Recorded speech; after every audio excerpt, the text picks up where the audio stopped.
We're now in post-op week 15 of Maddie's progression. And at this time, remember, we want to work on running, sprinting, pivoting, cutting, jumping, and her functional activities.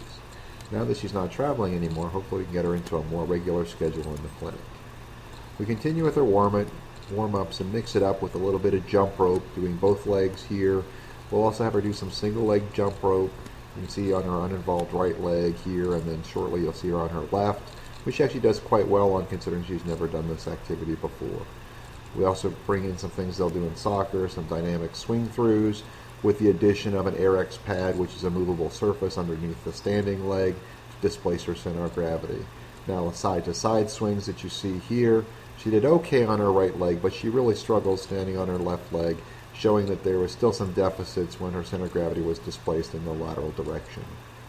We continue to work on our strength base with all your traditional lower body strengthening equipment, leg press, etc. But we also want to bring in the dynamic components, such as the single leg lunges that you see here.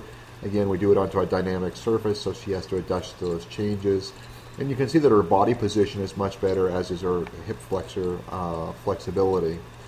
We did some single leg rows, as you see here. We also would incorporate some upper body strengthening, like the curl and press. And if we put them on the Dynadisc, the movement of the upper body actually displaces her center of gravity and also makes this a balance activity, keeping her knees bent to get a good co-contraction between the quads and the hamstrings. We don't forget to progress her functional activities.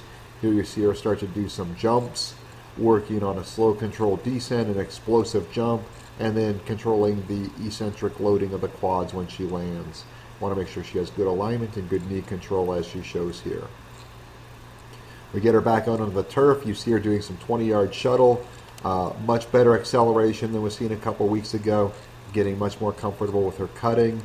And when we look at the cone drill here, called the W drill, it's a 45-degree angle that she's working on accelerating and going from a forward sprint to a back pedal. We'll give her a brief rest in between, and she'll go back the opposite direction.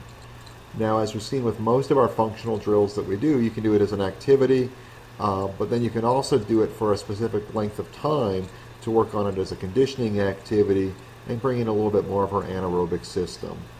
Now, in summary, she's continuing to do well with her good strength base, knee control, has much improved confidence with cutting, and shows good acceleration.